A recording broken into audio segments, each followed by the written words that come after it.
Okay, Hangout is on. What's up, everybody? I'm waiting for the stupid video to start playing, and it's not. No, oh, there it is. Now I can pause it. All right, Avengers Endgame. It's finally here, folks. The end is nigh. Yeah. Yeah. So I'm gonna try and keep this as spoiler free as possible. We're All, gonna try our best. yeah, we're gonna try our best. All nine of you who are watching. Um, I mean, hopefully more people join us. Who knows? yeah. Okay, so like, quick question. First thing I'm gonna ask you, like, I mean, I guess because everyone's gonna wonder, like, was it good? Was it bad? Um, like, what's the overall appeal? Like, what's the overall consensus on this movie from yourself? I guess. I think. For me, I liked it. I thought it was a good conclusion of the last 10 years of stuff. So from a fulfillment standpoint, I thought it was good. I enjoyed it. There's Gary pointed this out, and I totally agree because the first, I would say, hour of the movie is slow. It's slow burn building up. You kind of get the impact and the ramifications of what happened after the snap. And that Mhm. part is good, but I'm not sure how it's going to age well with repeat viewings because it is a bit of a slow draw. That's the only thing I can really just with a initial reaction, just watching it one time, that I can see like there being an issue with the movie. Um, Overall, all the Captain Marvel stuff sucked. I mean, it Oh my. really did. Okay. I don't want to give any spoilers, but let's just say, okay, first things first, I'm gonna tell you, okay, she does not get the finishing blow on Thanos like Oh, some of thank the God. which some people have been saying, but there are some really cringe moments with her, um, especially during the last fight, like two, no, like three or four specifically cringe moments for me, um, that I can like think off the bat, and I don't want to bring them up because I don't want to give spoilers, but Yeah. um, I will say one of the cringes. I'm not going to tell you where it is in the movie, but they do actually do because okay, somebody was putting out in spoilers. Oh, there's an all girls moment where like they try to say like all girl power thing. It Hmm. does actually happen, It does. Yeah, it and it totally is does. really forced. Oh, okay. Yeah, that part is pretty forced. Now, there's a couple things too. Um, what they did to Odin. I'm sorry, not Odin. Thor. Holy fucking shit, man. Thor is just a running joke in this movie. Yeah, absolutely. That's the thing that kind of pisses me off. There's stuff in there that I do find it was funny, but oh my god, was it just totally disrespectful to the character? Oh yeah, no, he's a running joke, beginning, middle, and end. There's like maybe only a few serious moments he has in this movie. Outside of that, like like, and the thing is it makes it even worse because any moment that's like could be serious or like genuinely good Hmm. is then immediately almost ruined by like some jab or quick joke they throw in, um because haha, we Thor's a funny man, Yeah. he's drunk all the time now, or like, okay, like that's literally the joke. And there's like, also the guy who kept saying like sick in my entire theater, like, uh he can shut up, because almost every single time like some hype moment would show up in the movie, he would yell like sick, cool, awesome, sick. I'm like, dude, everyone can hear you. Yeah, it was pretty funny because like the chick next to me, she was like, "Holy shit!" I mean, she'd have like little things like that. It wasn't terribly annoying, but she kept kicking my leg, which was kind of annoying. I mean, it's just whatever. Oh no, I know. I'm not trying to be mean or anything, but like this guy was like not even in the same row as me. He's like up, he's up a few rows, and like Oh, I thought he was next to you. That's even worse, man. I'm like, dude, But you're loud they're enough that everyone can hear you in this theater right now. Vakeman's saying she liked me. She was with her boyfriend, unless she's into that kind of thing. I don't know. Um, There are definitely moments in this movie where I'm like, that was really fucking cool, and I don't want to say it, man. I don't want to say it. so okay, I have an issue with time travel and time theory thing that they're trying to pull forward in this movie. So it's no spoiler that time travel is kind of like the answer. That's actually kind of been part of the promos, but the way they've set up rules, and I feel like they broke them. Yeah. Like they literally set up rules at the beginning of the movie, and they're like, "Fuck our own rules," and I'm like, "No." Yeah. Well, you're talking specifically with the ending. The ending is one of them. Yeah. Um, there's like a few things that happen in the ending, or kind of like some of them. One certain thing that happens somewhere in the middle, um, that involves Loki. Oh yeah, that part. Uh-huh. Yeah. So like they've already technically, with their own rulings, have created divergent timelines. Yeah. And I'm like, no, you literally broke your own rules multiple times. Venkman's asking, did they show drunk Iron Man? No, they did not. That was totally not in the film whatsoever. Iron Man was not drunk at all throughout the No. entirety of the film. We do get like a time skip in the movie, like near the beginning, after. So like the beginning of the movie, something happens, where like Captain Marvel shows up. They have that trailer scene, which really feels forced now, because now that I know the context of the scene, actually makes it feel more forced than anything. Mm-hmm. Considering like the context of the scene of why she's there is fine. Like Well, whatever. there's one thing I want to point out really quickly too. So the post-credit scene of Captain Marvel makes no fucking sense. Nope. Absolutely no fucking sense whatsoever, because of how she's introduced in this movie. It's a huge continuity issue. I don't think they care anymore. Yeah, probably not. Yeah, fuck continuity at this point. Sorry, go ahead. I cut you off. So they have the moment where, like, if you've seen the trailer where, so this is no spoiler because you've seen the trailer where Thor's like, I like this one. Yeah. Whatever. Everything leading up to that scene doesn't make sense for Thor to grab his hammer and then say that. No, not at all. So that scene, like when I saw it, because I saw it, and then I went back to like, I went back and I found a camera of that scene on like online, because there's just some camera reps now. After I'd seen the movie, just like because I wanted to see, is there something I missed? And I really don't know, because was there a scene that was cut that happened before that or not? Because it's really, it like goes from one thing straight to another. And like no spoilers. Like what it is Thor is depressed for a reason before he does this. That's all I'm going to tell you. Mm-hmm. So this even happening makes virtually no sense, because now it's just like, now I'm going to be like smug and like I'm going to be smug for whatever reason. I'm like, no, you're fucking depressed. You failed. Mm-hmm. Yeah, and the easiest way without spoiling it is the first third of the movie is about kind of the aftermath and the build up for them to go, and this is not going to be a surprise to anyone, go recover the Infinity Stones. I'm not going to tell you how or why or whatnot. The second third is them going to recover the Infinity Stones, and then the last third, and again, this is a 3-hour movie, so this is roughly an hour a piece, is the climax of the movie. And overall, for being a 3-hour movie, it flowed pretty well. I did not feel like I was sitting there in an uncomfortable seat for 3 hours. I don't know. I can't speak for you. I mean, for me, so there's some things I liked and some things I didn't. I'm gonna overall just say, like, I still stand by my my thing of, I don't think this movie's as amazing as everyone's gonna think it is. I think this is gonna be like one of those movies that like 3 to 4 years down the line, we're gonna go back to it and they're like, yeah, it wasn't that great.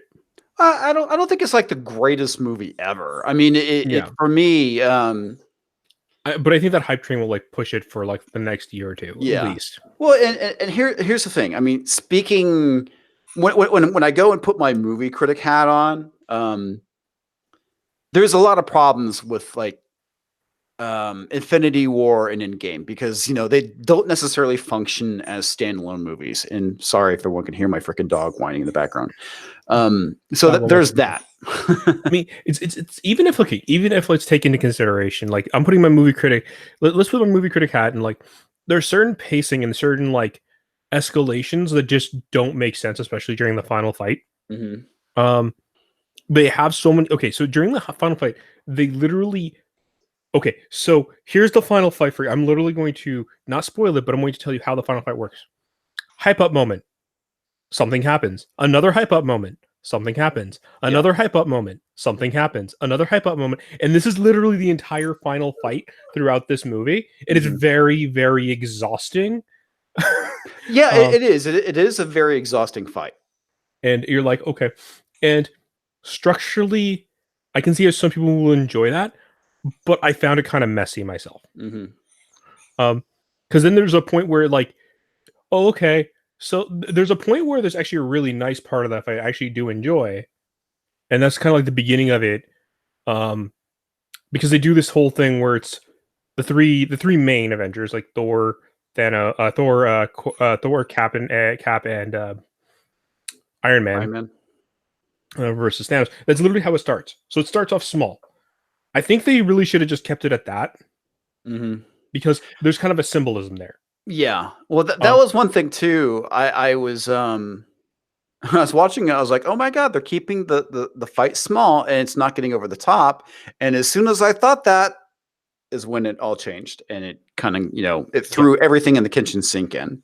Like, it's right after that like I said, it's something happens, then hype up moment, then something happens, then hype up moment. So like every hype up moment kind of disenfranchises the previous hype up moment for me a little bit, because each one is supposed to be another big cool thing now, or the way they try to sell it, at least it feels that way.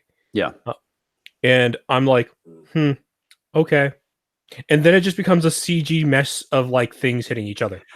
Yes. that was what I was hoping that they were going to avoid, because that was like my problem with Infinity War, was the giant CG schlockfest everything turns into.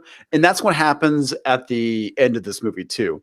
There's some things that worked for me, and there's certain things that didn't. And okay, so if you're a comic fan and if you've been lived through the unfortunate event known as All New, All Different, this is what we're heading towards, folks. Yeah, there's a lot. There is a lot to like let you think All New, All Different is happening after. Oh this. Yeah, I made an entire video about it.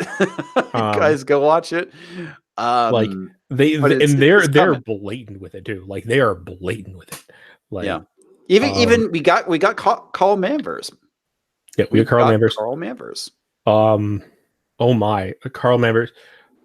So there is a reason when you're seeing the promo pictures of like Brie Larson with her long hair and her short hair, there is a continuity reason for that. It kind of makes sense, but her character still comes off like a dick. Yeah.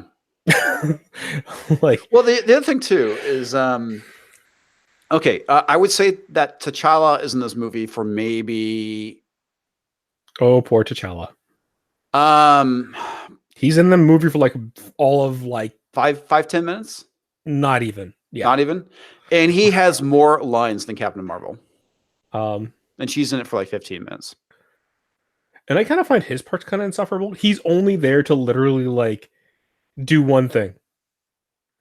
Yeah. I guess two, but like the secondary thing is kind of like congruent to the first. If you know what I'm talking about. So it's just like I don't, but go ahead. So I think I do. Yeah, like it's just something like it's the baton pass. I think. Like he does the baton pass, but like there's also this thing where he first shows up. He shows up specifically to be like, and I led an army here. Yes. And I'm like, bitch, you went through Doctor Strange's portal.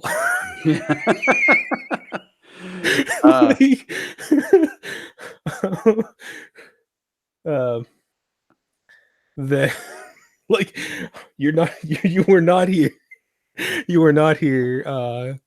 Like you were not here specifically to. And don't get me wrong, I'm not trying to like downplay T'Challa. I think like T'Challa in the comics is really cool.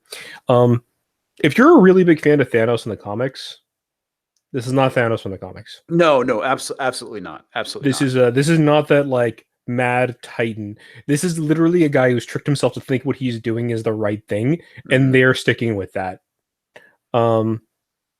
So I'm severely disappointed by that personally because I do love Thanos from the comics. Because Thanos in the comics is not some like, oh, I'm pretending I'm a virtuous soul or I'm looking for balance or some like weird deconstruction storyline bullshit. Jim Sterling wrote him as the guy who's like, fuck it. I'm literally a very much a I'm a very jealous man. I'm very greedy, and I will make death love me. Mm-hmm. And even if that means killing everyone in the universe to make her notice me, I will do it. And Shinobi Raccoon, they didn't toss Black Panther aside. He had a very prominent role in Infinity War, and obviously all the people who got snapped out of existence had less prominent roles, and it was mainly focusing more on the core Avengers from the entire run. And that was the thing I liked about it, is that they actually they did that. Yeah, the biggest characters I would say that got the biggest amount of character development in this movie, if you want my honest opinion, was Captain America, Tony Stark, Jeremy Renner. Yeah, I was gonna say Hawkeye definitely got, and I won't say a lot of really good moments. There's a lot of stuff I liked about what they did with the characters. I love what they did with Hulk in this. I hated the Hulk in this movie. You didn't like it? I actually liked it. I'm sorry. No, I did not like it at all. He felt like he was okay, so I don't know if that's a spoiler or not, because like does any of the promo show look what the Hulk looks like at all in this one? Well, he definitely looks like Mark Ruffalo. They haven't showed it, so that's the only reason why I don't want to, I found it very hokey. Yeah. I really did. Like, and I think part of it's also because I grew up with the time period where Hulk is a Dr. Jekyll, Mr. Hyde, kind of thing, and this is clearly not that. No, it's not. But God damn it, I want to say it without ruining it. I was the best way for me to express this. One of my favorite runs of the Hulk is Future Imperfect. So if you've read that comic, you know what I'm talking about as far as how they portray the Hulk. That's the thing. Like I prefer the Greg Pak run, where with the Greg Pak run, he went from World War Hulk and like on. Okay. And he did like where the Hulk's a separate personality. And then we had the Secret Agent Hulk for a little bit there during that run, where Hulk could talk, but like he was clearly different from Bruce Banner. But like that's kind of the way I've always preferred it. I've always preferred the dueling personalities. Yeah. Well, the other thing too, Montanoti, there's also you've had Mr. Fix-It, which is, you've had all these different iterations of the Hulk, and that's kind of thing. You have the Dr. Jekyll, Mr. Hyde, aspect. You had Mr. Fix-It, stuff like that. It's like, and I get people really, really like that, which is cool. But preferences, man. We all have different preferences. I always liked the smart Hulk. That's just me. That's fair. I mean, like if you like it, I guess if you like the smart Hulk, this would come off fine, unless you don't like Mark Ruffalo, because this is like because Mark Ruffalo can't. I can see where some people really find Mark Ruffalo annoying as an actor. And like this movie really like dials Mark Ruffalo up to like big time, like really does, and it's it can be very distracting at times. Paul, okay, so what do you think? There's something that they add to Ant-Man's mythos in this, or I guess Ant-Man and the Wasp adds it. In Ant-Man and the Wasp, Quantum Realm was added as a mythos for Ant-Man. Instead of actually adding something else, instead of like using the Minutions and or like the tiny or whatever the tiny village used to be called back in the old comics, because they don't have the rights to those characters or that universe. How do you feel about that personally? Because I really hate that. What they did with Ant-Man in this movie, Yeah, or like not what they did with Ant-Man, but like with adding that part of the mythos because that's really big as part of like what they use in this movie Mhm. to like get the Infinity Stones and how the quantum realm works and and like how they're deciding how quantum physics works in this movie. Um, and I'm like, I can understand it like the way the movie tries to explain it. I dislike it because it's not something that Ant Man ever had as a power set, and it kind of OPs him. Yeah, well, there's a several things in here where they definitely pulled out the Deus Ex Machina, and That is the one of them. yeah, one of them is how Scott Lang gets pulled out of the quantum realm because it's completely random, and it's just like to me, it kind of feels like, well, how do we bring him back? I have no idea. Well, we'll have this thing that happens that makes absolutely no sense. I mean, I wouldn't say it makes no sense. I would say it makes no sense, but it's very just it's very uh slapstick in a way. You know, it's very convenient. You're gonna look exactly, at that's it. a good way to put it. It's very convenient. Like it's one of those things where if it's one of those things where I would have actually rathered somebody maybe trace the signal than this Yeah, because of the amount of like rather than this convenience actually happening the way it does. yeah, Um, and I feel like this convenience only happens just so they could shoe in a specific cameo, yes. which really bothers me because how much did they probably pay for that cameo when they could have just had like Bruce Banner uh or Hank sorry or not Hank Pym because he's gone, but like you have Bruce Banner, you could have had Tony Stark, you could have had any one of the smart characters, Rocket Raccoon, possibly like pinpoint something that just seems off. Hmm. You know what I mean? And be like, oh, something seems weird here, and then like look into it. Like they're already looking like they're already looking for Thanos at the beginning of the movie. This wouldn't be awkward to find that because they're looking for awkward signatures as it is. Yeah. That totally wouldn't make sense. Yeah. The other Deus Ex Machina comes in the form of Captain Marvel. Oh God. Yeah, because there. Let's put this way: they did a repeat of one of the scenes in Captain Marvel. It's not that hard to figure out. It's towards the end of the movie, just like it's towards the end of the movie here. And for me, that really kind of deflated a lot of the tension. Um, it's just Um. like Yeah, ah, that definitely yeah. did. Hmm. Um. So, I mean, there is. Oh, okay. So there is a nice, sweet moment that Thor does have with his mom in this movie. Oh yeah, that was good. That was actually probably like one of the only good Thor moments in this entire movie. Yeah.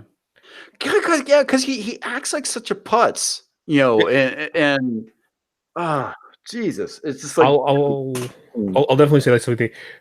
Okay, there is one thing I will say that I actually kind of like because I hate the Guardians of the Galaxy movies because I'm really a big fan of the DNA run of the comics mhm. and the way the movie is just kind of feels like a betrayal of that. Um, so I will say one good thing. Rocket in this movie actually feels like Rocket if you're a fan of Rocket from the comics.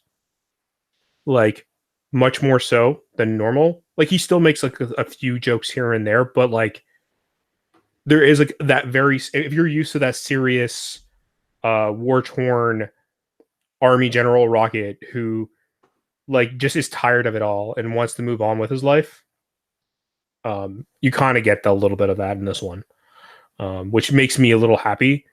But I'm now not looking forward to James Gunn's Guardians of the Galaxy 3 because I know that's probably going to mean jack shit to him. Yeah. So Dr. Venkman is asking, who's your favorite MCU character and why? My favorite MCU character of Yeah. like from the movies. So from the cinematic universe, I would say it's for me. Um, it's a toss up between Iron Man and Captain America. Actually, like That's probably the exactly how I feel. like those two are the best cast and the most consistent characters out of all the movies I've seen, at least. Um, and I'll at least give this movie that like it's a good send off to both of them at Yeah. the end of this. Absolutely. Okay, yeah. That's I completely agree. Um Mainly because Robert Downey Jr. was such a perfect casting for Tony Stark. Mhm. And I really wish they got into the whole demon in a bottle stuff with either Iron Man 2 or 3, which they didn't do.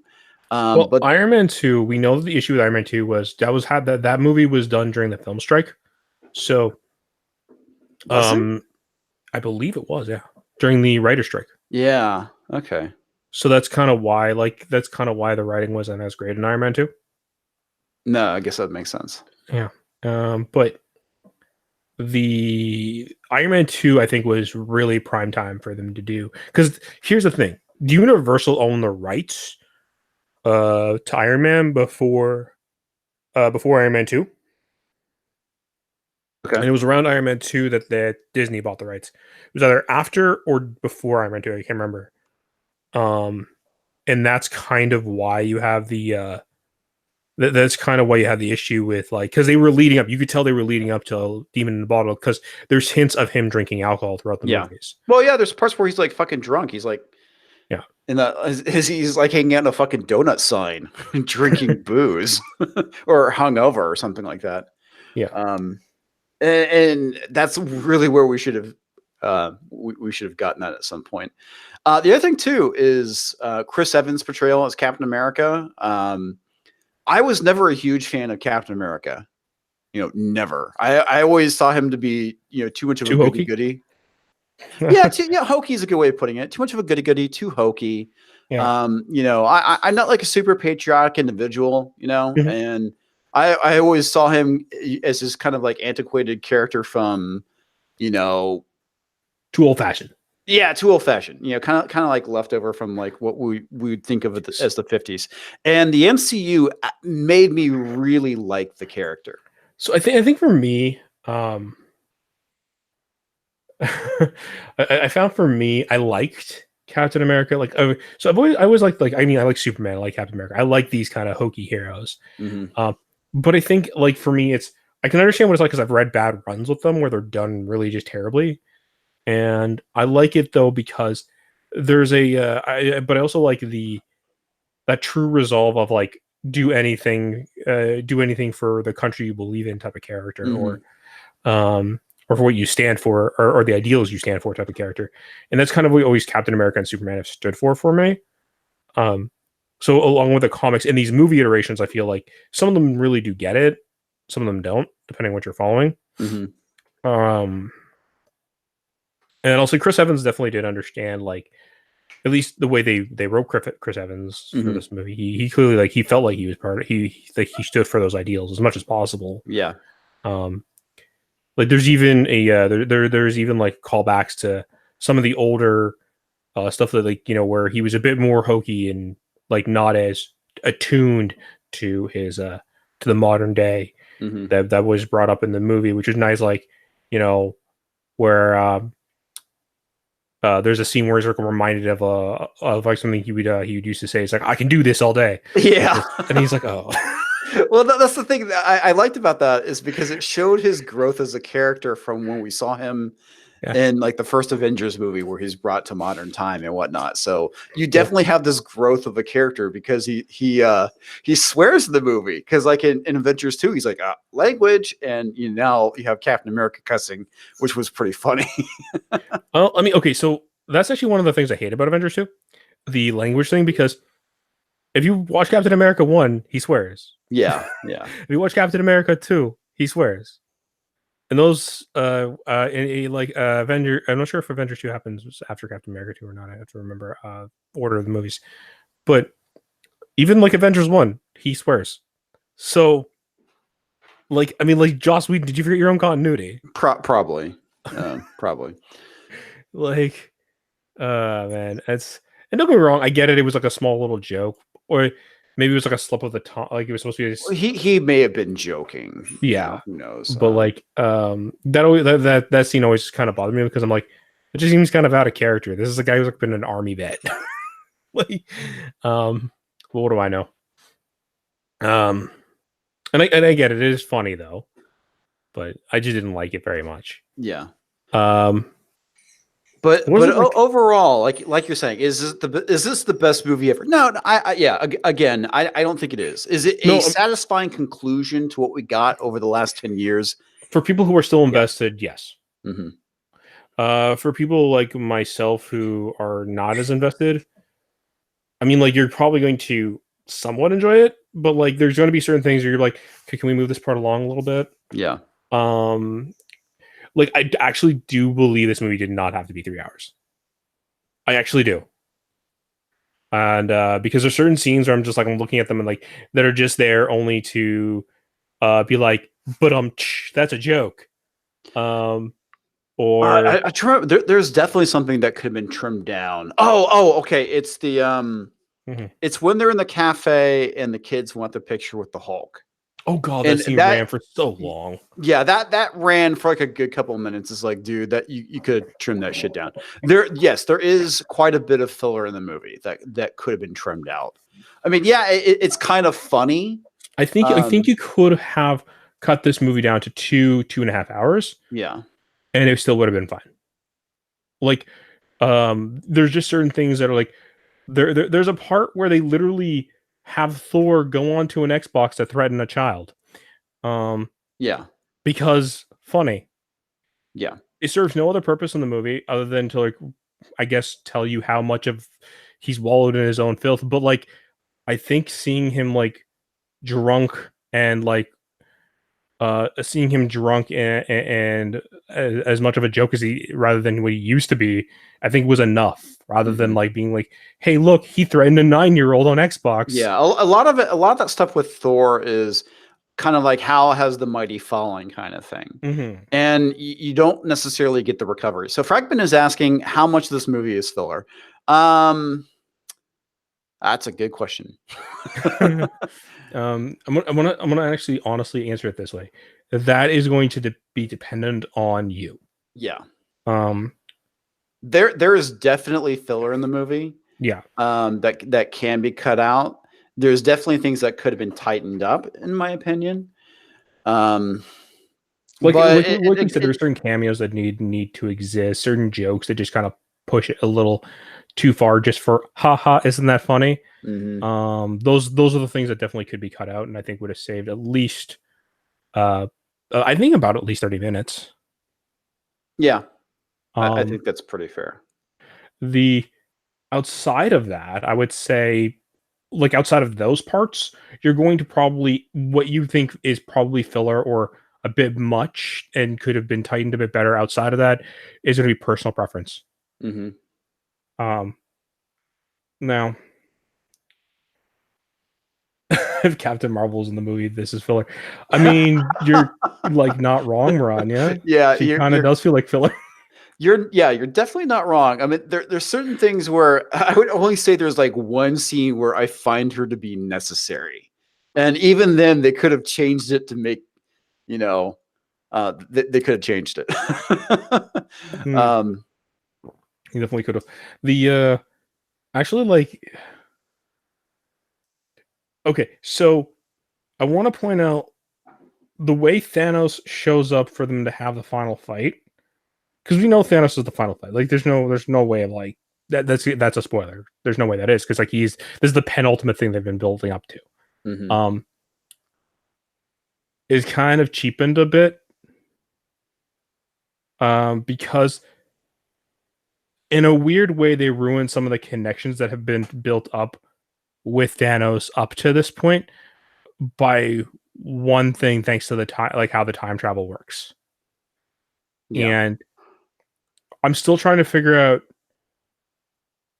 how how that worked because like okay, I understand like how Thanos okay, so there's a point where Thanos does figure out the time travel and does use it himself. Like that's the most you're going to get for spoilers, and I don't think that's really a spoiler because like the villain figuring out what the ultimate plan is and uses it for himself as a thing. Like that's yeah, always been a yeah. thing in movies. Um, and if you think it's a spoiler, I do apologize. But here's the thing: how Thanos uses it kind of baffles me especially on the scale he uses it. Yeah, that's one thing I don't get either. Yeah. Because you, uh, well, okay, mm, yeah, I can't wrap my head around that one, without again getting into spoilers. We don't want to get into Okay, spoilers, but let's just say, like, again, multiple times they've broken their own time travel rules. Thanos is one of the big ones for me. yeah, that's a pretty big one. Okay, so really quickly, is there a Stan Lee cameo? Yes, there is, and It should have been a better one. I thought it was kind of funny, but it's one of those that it's like, is that really Stan Lee? No, yeah, yeah. Like it is. Like, is that really Stan Lee? And it's a nice. Okay, it's a really funny cameo, but like I feel like they should have done something like bigger, grander, due to the fact that like I've been passing recently, and this Mhm. kind of being the end of a generation. Well, yeah, and that's another thing too that I have as a complaint is because the Stan Lee send off was Captain Marvel, and it wasn't Endgame, and I kind of had a feeling that was going to happen. Yeah. And again, I liked the Stan Lee cameo in Captain Marvel because it was Well, him practicing his lines from Mallrats, which I thought was pretty funny. I Um, guess. Like, I love Mallrats, man. oh no, That Mallrats movie. is an amazing movie. Like, but I don't think that cameo saves that movie at all. No, God, no. It doesn't save. There's nothing in that movie that saves that movie. That movie is complete Yeah. garbage.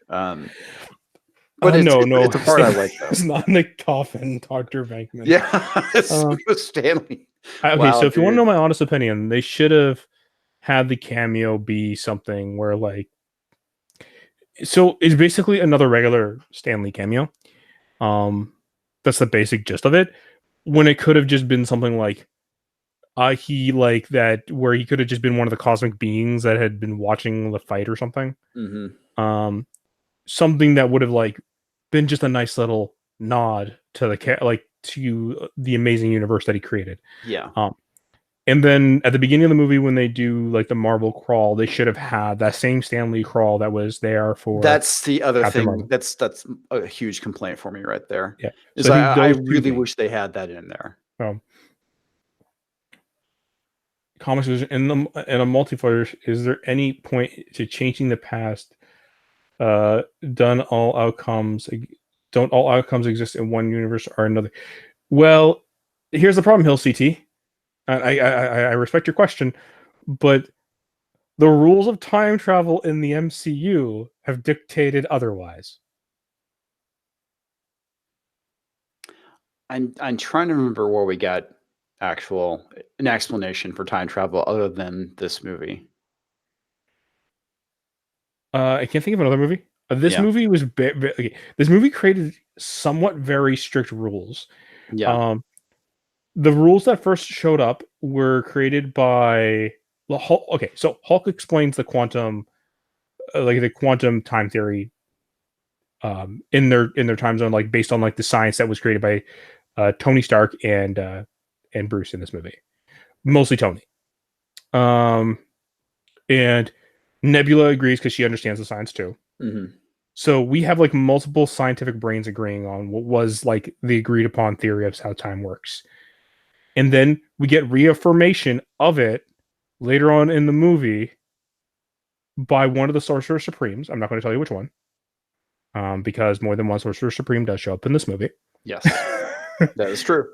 And one of them does actually reaffirm it due to the fact of them, due to the fact of like how, because like the Sorcerer Supreme always holds the time stone, so one of them can reaffirm this, Yes. and they reaffirm it, and they like reaffirm it even further by indicating how divergent timelines will work, but each divergent timeline is a worse timeline. That is literally the rule they've created. If you create a divergent timeline, it actually creates like a domino effect of terrible things happening. Because just this is how it works. Yeah. Um, so like because this rule has been put in place, there's certain things they do that kind of breaks that. Yep. And there's a point where they're like, oh well, we shouldn't break the rules. They literally like try not to break the rules, And they even put like they put like a caveat in place of what they'll do to fix it later on. Yeah. Which I'm like, okay, well, if everything works the way it's Which in supposed a to, weird sort of way is like Bill and Ted logic of time travel. in a weird We'll way, go yeah. back and fix it later. But like, granted, if they go back and fix it later the way they say they will, technically none of the things they did would have happened, Yeah. except for like what happens to make the big fight happen at the end, and like what happens during that fight, because a lot of things happen during that fight that would kind of also hurt things. Uh, and also, when going back in time to fix the things that they kind of took out of time, something happens that also kind of makes me question: did they fuck up the timeline? Hmm. Yeah, and that kind of makes me wonder why if this is the reason, if the reason why they did it this way, if this is the reason we know what Marvel's planning on doing, they want to set more stuff in the past with I guess TV shows or series or excuse me TV shows or movies. Mhm. We know this is happening, so this gives them an opportunity to monkey with continuity Mm. because of the events of this movie. So that's one of my concerns going forward with the MCU. Let's be honest, okay? There is no going forward at this point. We know that it's going to turn into hot SJW trash at this point. If Captain Marvel is an indicator of what the future of the MCU looks like, it's a pretty good barometer in my opinion. I think at this point it's pretty safe bet to say that that's kind of where it's going because Captain Marvel is not the only affirmation of this we're getting now. No, yeah, we get it from Feige. We got it from Feige, but like we're also like I said, there's that girl moment, that really cringy girly moment that I mentioned earlier. Yes. Um, I think that kind of helps to reaffirm that this kind A-Force. of that kind of reaffirms that this is where it's going. Yeah. Um, Eric and Breen, you probably will be getting America Chavez. I am almost dead certain at some point mm, you will probably get that movie. yep, like you will probably be getting that movie. You'll probably also be getting like you're probably gonna get Miss Marvel. Yes, well Uh, that's already. I think that's already been confirmed. yep. You'll Like I said, we are getting all new, all different. If you guys want to watch the video I did about it, I don't want to spoil what's going on, but you know we're getting Carl Danvers. You know she's been in this movie now. You're gonna get Falcon Cap. And I'm trying to remember what else. There's the article talking about Oh yeah, this movie female pretty much Thor. confirms the female Thor Yeah, thing. for me it confirms the female Thor setup. And are we going to be getting Riri Williams? She is not introduced, but I'm pretty damn sure it's going to happen. Yeah. Honestly, okay, so I wouldn't be surprised. Like, honestly, I don't think they're going to do Riri Williams. You want to know why? Yeah, Because have Rhodey take over. of the strong hints of rescue. Yeah, that's I true. honestly think that they're going to at least do 1 to 2 rescue movies before even considering Riri as a thing. It's a good possibility. Um, so Marvel hates black sure. Well, we actually get a lot of Rhodey in this movie, and that was one thing I actually liked. Oh, okay, I'm gonna give Rhodey like the props. He's actually has Yeah, some pretty good moments in this movie. yeah, Um, he does. Man, like there are some parts of this movie where you have a huge emotional roller coaster. Damn it, dog! Stop. He wants to be let out. he wants attention. Yeah. Well, no, he's by the door. He's not near me. Ah. He's like, fucking let me out. Yeah, there's a couple of areas of this movie where you're like, God damn it, man. They fucking nail you right in the goddamn heart. There's It some was done moments that are really definitely well. like there's some nice like emotional moments to a degree, but there's also like so they do kind of have certain scenarios where there's some nice emotional moments, but I feel like some of them are also kind of ruined to a degree. Hmm. Because like I said, there's like a lot of jokey moments, especially the Thor's emotional moments, which should be some of them. I feel like they should be more emotional than they actually are, just because of how he's supposed to be portrayed. But it kind of just played for a laugh most of the time. Well, Dalton apparently felt the movie was disappointing. I mean, that's fair. Yeah. I think Dalton. Hey Dalton. Hey Dalton. So this is technically Endgame, meaning this is the end of the era, meaning that from here on, hope you enjoy SJW Marvel MCU edition, Yep. because this is where Pretty it's much. going after this. It absolutely is. Um, and no offense or anything. No offense or anything, Dalton. I don't think you're ever going to be pleased with any of the movies now. Oh, yeah, for sure. Welcome to my life, bud. Yeah. Yeah. All good things must come to an end. At least they didn't have Batman for 2 seconds, like apparently the conclusion of Gotham had. Which, come on, buddy, I knew that was going to happen from the start. Oh yeah, they did the same thing with Smallville. Yeah, They literally did. yeah. Uh, I'm not surprised. Like you think they're gonna you think they're gonna waste their time putting money to like making a decent enough suit for TV? Come on. No, absolutely not. Mm. Yeah. I still want to say Samurai Raccoon, Shinobi Raccoon. DCU started to look better and better. Actually, you know what? I'll be honest. I'll say I think I prefer Shazam over this movie. Yeah, Shazam. I really like Shazam. That was tonally done very well, and like I said, it's definitely a movie that lives in the DCEU without overutilizing it. Mm-hmm. I mean, I didn't love Shazam. I want to point that out. Like, I think it's overly, I think it's overly flawed in a lot of areas. But Yeah, there's a lot of flaws, but it was enjoyable. That's kind of the big thing, it didn't have any, a lot of identity politics. There was like one moment in the movie which was I felt was kind of used appropriately. It was funny. but like I want to point out that like I'd still say overall was a better experience than this movie was, in my opinion, because I felt like it was much more structured. Mm-hmm. And then I like, because I feel this movie, like Shazam, felt much more structured, much more not afraid to be comic booky. Like I said, I feel like this movie kind of creates its own rules and then like kind of breaks them throughout. And honestly, okay, do I think you should see it? If you're invested enough in the Marvel MCU stuff, I guess like I would say, yes, see it, only just to kind of finish it off because you are that invested. Mm-hmm. This is the bookend, and if you don't want to see any other Marvel movie after this, I can understand why. Yeah, and I want to say that we've talked about this, but honestly, this should have been the stopping point. Honestly, yep, like they should have stopped it here, taken a break. Whether they want to do new characters or reboot the existing ones, that's their decision. But like, take a break, take like a 2-3 year break, and then do something different. Honestly, but here's the thing: it's Disney.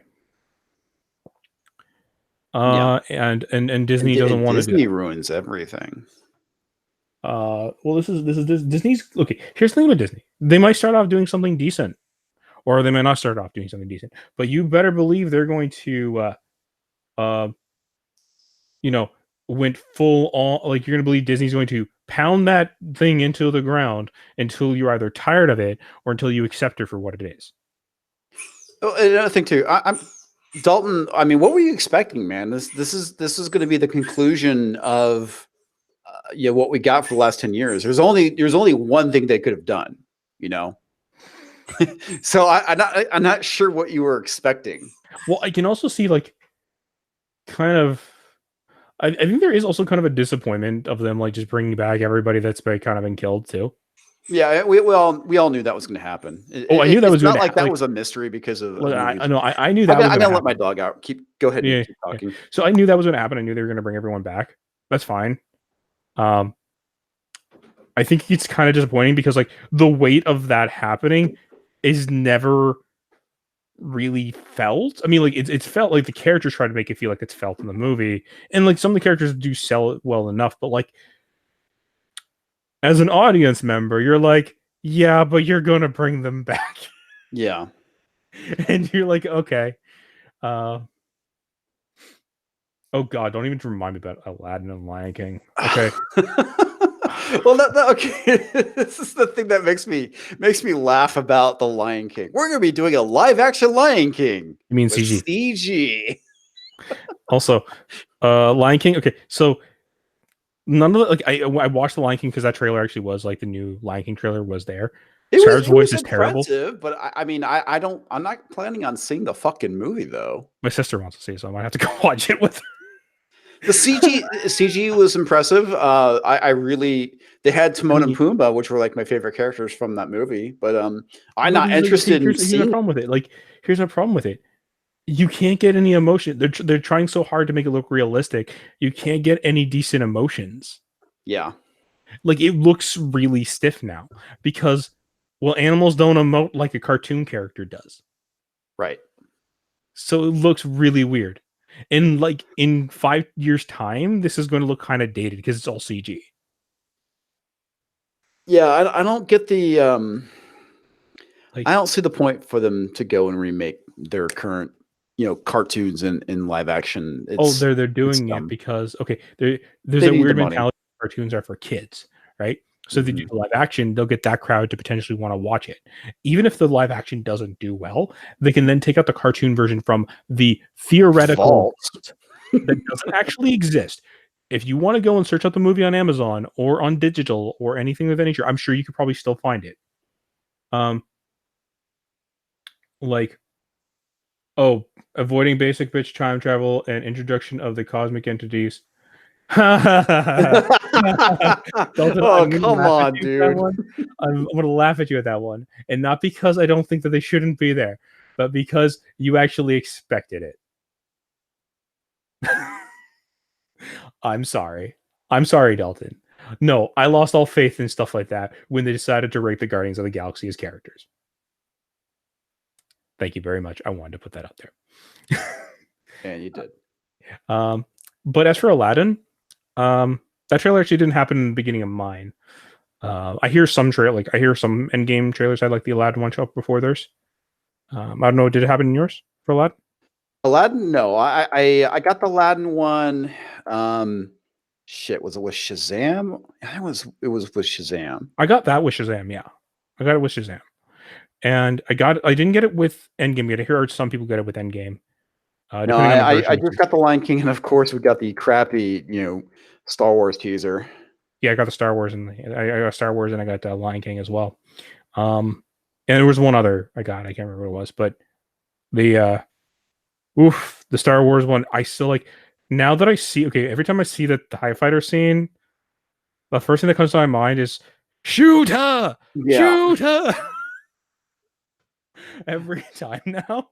Well, there's that fan cut where the Tie Fighter blows her up, and you hear the Emperor laughing. Yeah, like there's a fan cut where they actually have the dinosaur. They actually have the from the Jurassic Park where it actually says shoot her as well. Yeah.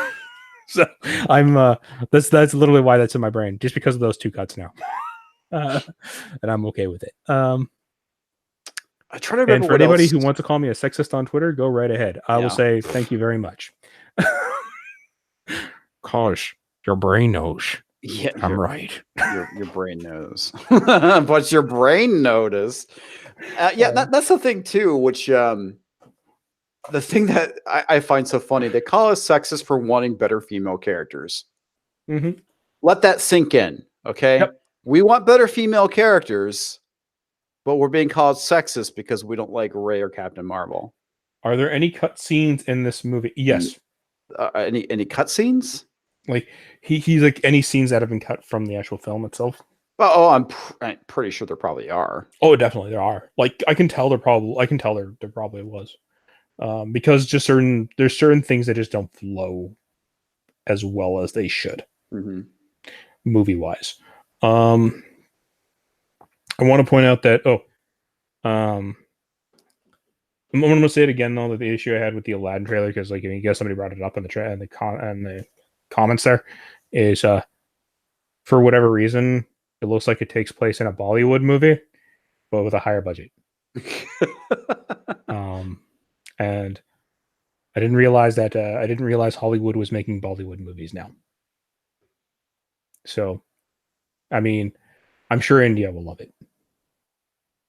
Which part? Which part are you talking about? The entirety of Aladdin. Okay, okay. All It right, literally looks gotcha. like a Bollywood movie. I get distracted because my cat my cats were invading my The office. entirety of Aladdin, like the entirety of Aladdin, looks like a Bollywood movie, and it's disturbing. That's kind of funny that you mentioned that. Like, well, I mean, it doesn't look Arabian at all. That's funny. I didn't. I'll be honest with you. It wasn't very memorable for me. um, oh, no, okay, Aladdin's one of my favorite movies, like the old animated one.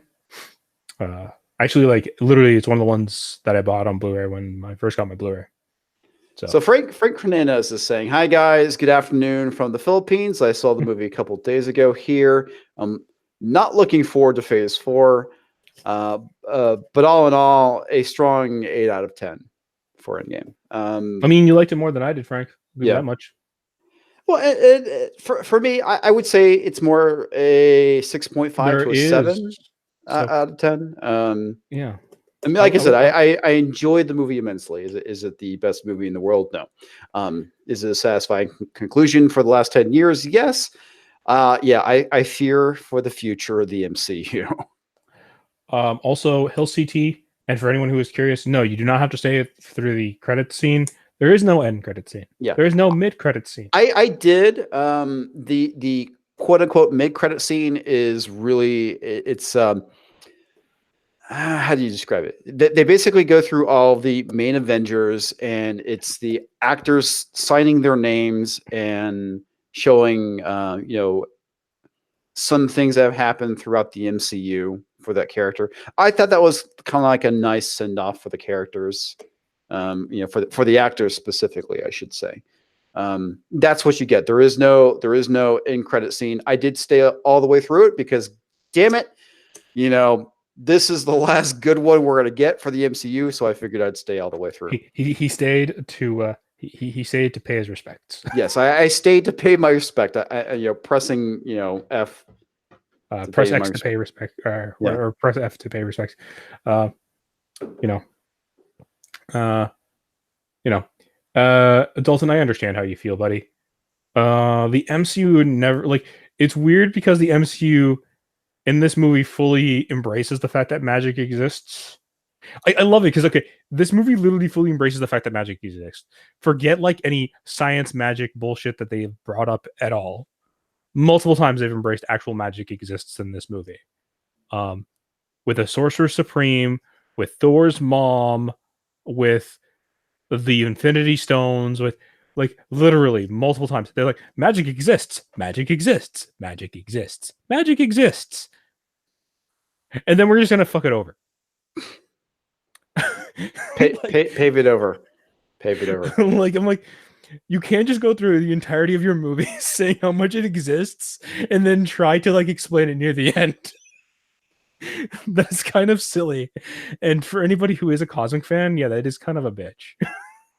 Like, because it's like, yeah, we're gonna explain that. Maybe. Isn't the no magic thing kind of China's fault? Nah, I guess. I mean, I don't know. I don't know if like the no magic thing is China's fault. I know the changing the supreme changing the sorcerer, or not, the ancient one. There we go. That's changing the ancient one. Changing the ancient one was definitely because of China. Yeah. It's a China thing. As much as the SJWs want to say it's racist.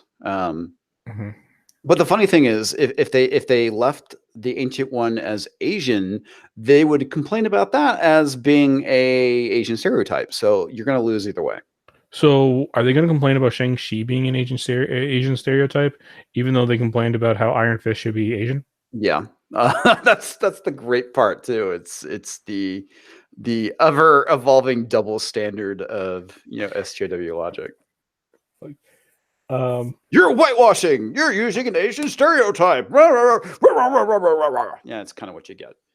Yeah. Doesn't China have a big no policy for movies when it comes to ghost spirits and stuff? I want to say Well, yeah, ghosts yes. and ghosts, Yes. spirits, and zombies and things like that. Like, um, here's the thing that doesn't exclude magic. Like, you're allowed to have magic, um, but like certain things that potentially break how their religion sees things is a problem. Yeah. Well, I mean, a lot of like martial arts movies, like the more kind of like supernatural ones, that's kind of like you could say that's like a form of magic or whatnot. Chi is like a form of magic, Yeah. you can say.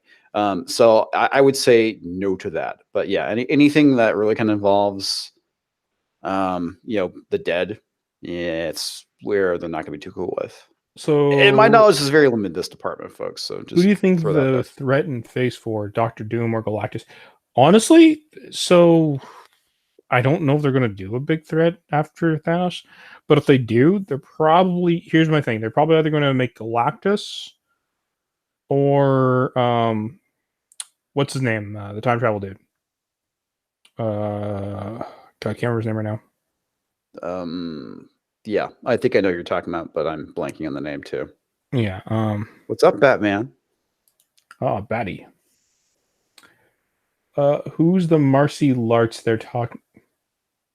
Oh, Marcy Larts. Marcia Larts. Who's Marcia Larts? I have no idea. Yeah, Kang. Thank you, Batman. Yeah, That's who I King the was thinking. Conqueror. Yeah, like I could see one of those two. Uh, the reason I bring up Kang is just because like how prevalent time travel is as a mechanic in this movie, and him kind of just being like, "You fucked up time, bros. I'm here to like, because I'm King the Conqueror." I can see like in Galactus just because he's bigger than Thanos, I guess, Well, because if he they're going to do planets. Galactus, they need to bring in the Fantastic Four. I mean, I'm more leaning towards Kang though at this point, just because of the whole time travel thing from this movie. That would kind of Um, make sense. Martial arts? Fuck if I know, dude. let me take a look. Yeah, Martial arts. oh, Okay. martial arts. Oh, gotcha. Oh, martial arts. Okay. Did I slur? I guess I'd probably slur that. Martial arts. Um. Oh. So, what else is there? Oh. Um. Then there's like the. I don't. I'm trying to not to say spoilers because I want to like. I want to try to say anything that isn't spoilers. I want to get to like kind of how this movie feels. Like I said, for anyone who's like fully invested, I will definitely recommend seeing this movie just because you're fully invested and you might as well finish it. Yeah. Um, whether you enjoy it or not, that'll be dependent on what your stances of what you enjoyed about the MCU or what you want to enjoy about the MCU. Um, for these people that are completely sold on it and think that Marvel can do no wrong, you will probably love this movie Yeah. because you are literally the shield that they want. No offense or anything to you. Like, by all means, enjoy the movie, have a good time. But yeah, they are hoping that those guys will coast this along Hmm. and potentially coast on the next phase afterwards. Yeah. You know, Yes. Um, let's see. I definitely think with the next phase, if they're going with I think the Eternals. I don't know much about the Eternals. I can definitely see them taking a more cosmic route with things. honestly, my concern is like how the next phase is going to shape itself up because um we're in very dangerous territory right now. In what way? In the way that like the core Marvel heroes are no longer around. Oh, yeah. Yeah, Like definitely. the literally your selling points, your your Hulk, um, your Captain America, your Iron Man, potentially your Thor, um, like are no longer going to be around. And granted, these are the characters that would sell it for you because not only with name alone, but because they were hot. You know what I mean? Hmm. And the the phases afterwards don't really show anything outstanding. Like none of the stuff that I've heard about that's coming out afterwards seems outstanding to me. Yeah, well, and that's the other thing too. It's part of my issue here at this point. We've reached a point where a good stopping point. Seriously, it's like just stop, wait like 5 years, reboot it, have the entire Marvel universe with the X-Men and stuff like that. There's other stories they could do.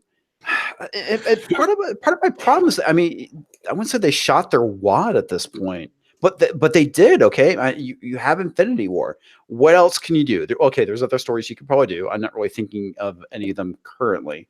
But you can't build up to another big epic thing like what we did right now. That and we've done Civil War, we've done Infinity War. I'm trying to think of what they could set up for at this point. Other than just maybe doing some individual movies with some overlap, and honestly, that may be the best approach. But yeah, I mean, it's like you don't have Captain America, you don't have Iron Man, you don't have Thor, you don't have the Hulk. What else Yeah. can you do at this point? Yeah, I really don't know. I mean, it's really going to be like a questionable scenario now where we stand with these kind of things. I mean, we're probably going to have these characters. Okay, so I a few months ago I heard a rumor that the new Avengers roster is going to be like uh, Captain Marvel, Brie Larson, Spider-Man, Black Panther, Yeah, Sam Wilson as Captain America. as Captain America, and well, when I heard the roster, it was before we got confirmation that Sam Wilson was in the Captain America shit. Yeah. But yeah, it was just that they knew Sam Wilson was there. I And honestly think they should have just kept him as Falcon. I agree with this. They didn't need to pass the shield. Well, I think the shield should have just been retired along with Captain America. Yeah, Personally. I agree. And also with one other, with potential cameos from Wolverine because they have the X-Men license, and Yeah. it's kind of like this is how they'll shoot, and then this is kind of how they'll push the X-Men kind of in a weird way. I'm actually starting to believe that somewhat could be true, like maybe not 100%, but like I'm seeing the kind of things aligning in place for it. This movie almost kind of confirms that. Mm-hmm. And if that's the case, it's not going to be very good. Yeah. Because a lot of it is basically coasting on, but my diversity. And no offense or anything to any of these characters. Like, I mean, I'm sure some of them could be decent characters. But the problem is, it's literally like, look how many white guys we replaced, guys. Yeah, pretty much. Yeah. Well, and that was like kind of the whole point of what happened with all new, all different. That was the mass retiring of their legacy, white and male characters, and then the bringing in of the new blood, which didn't go over well. And that's the thing I mentioned in my video. This is different. This is different than comics. You have to contend with the normies at this point, and the normies always win. You piss off the normies, your shit's going to tank. And at that Here's point, thing, you're going to be surviving on your overseas revenue at that point. Here's the thing. I don't know if the normies will be pissed off.